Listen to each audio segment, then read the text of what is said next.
Hey guys, welcome back to my channel. If you haven't already, go ahead and hit that subscribe button, hit the like button, and if you want to, leave a comment down below. It just really helps out my channel. So for today's medical topic, I would like to discuss what PCOS is. So PCOS stands for polycystic ovarian syndrome. Before we get started, I do want to go ahead and throw out a disclaimer. I am not a medical professional. I am not licensed. So let's talk all things polycystic ovarian syndrome, also known as PCOS. So we're just gonna go over some of the basics, kind of what is PCOS. So PCOS is essentially a condition that causes irregular periods. It can cause a ton of acne for some women, excessive facial hair, whether it's, hair on your face or just excessive hair on your body.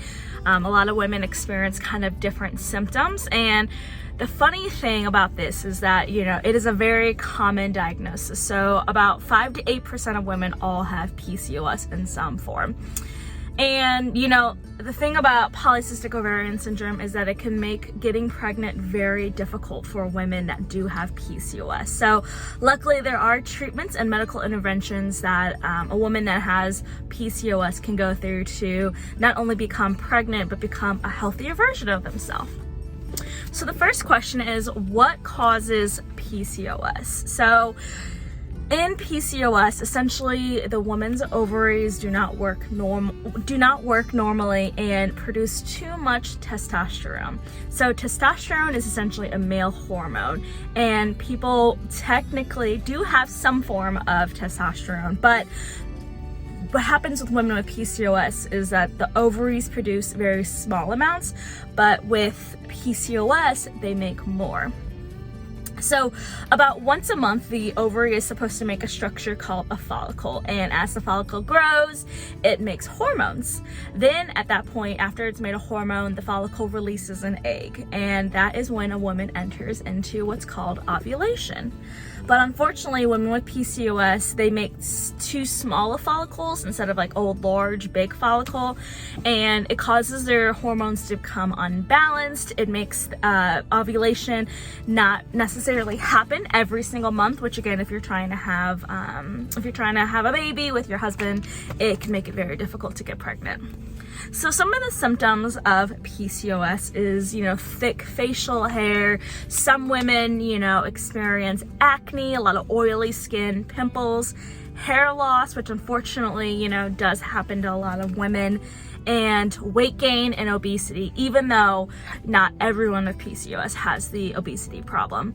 Another thing is, again, patients find it very difficult to get pregnant without medical help.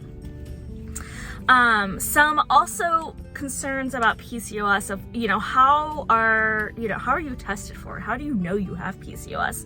And unfortunately, the only way you really know is if you go and talk to an OBGYN doctor or a medical professional that diagnoses you with PCOS. And the way they do that is through a series of tests. So one is through blood tests, where they measure your levels of hormones, your blood sugar, your cholesterol. A second is, let's say you have missed your period. They do have you take a pregnancy test just to ensure that maybe because your irregular period means that you could have been pregnant.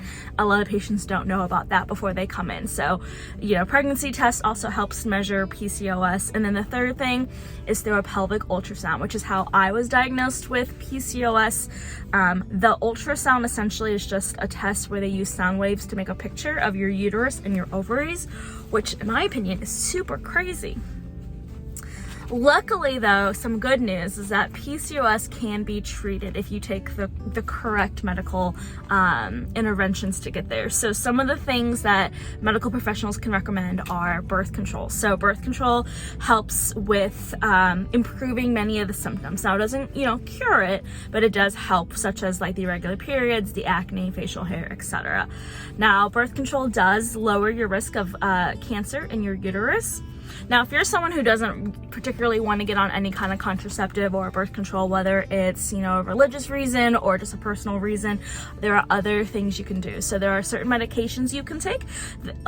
For example, the biggest one is called progesterone. So progesterone is a hormone that your periods that make your periods regular, but if you take it regularly. So progesterone is usually prescribed on certain cycle days. So for me, I take progesterone on cycle days 18 to 27 to help induce a natural cycle.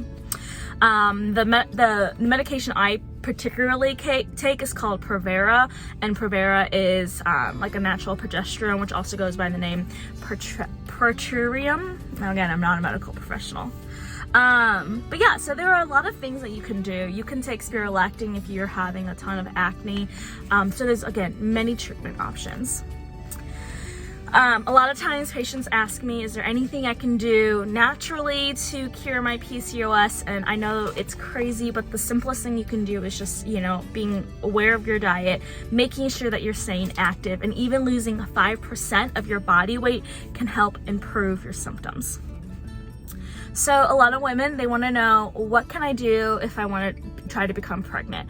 And a lot of women with PCOS are able to get pregnant. So I hope if you're listening and you have PCOS and you're wondering if you're ever going to be able to get pregnant, there is a really, really good chance if you take medical interventions, or if you even just change up small lifestyle changes, it can improve your chances of becoming pregnant naturally. The biggest thing is if you are overweight, losing weight can definitely help make your periods more regular and improve your chances of getting pregnant. It is totally possible to live a full and normal life with PCOS. And as a woman in her 30s living with polycystic ovarian syndrome, I'm here to tell you that there is hope for us, and you've got this.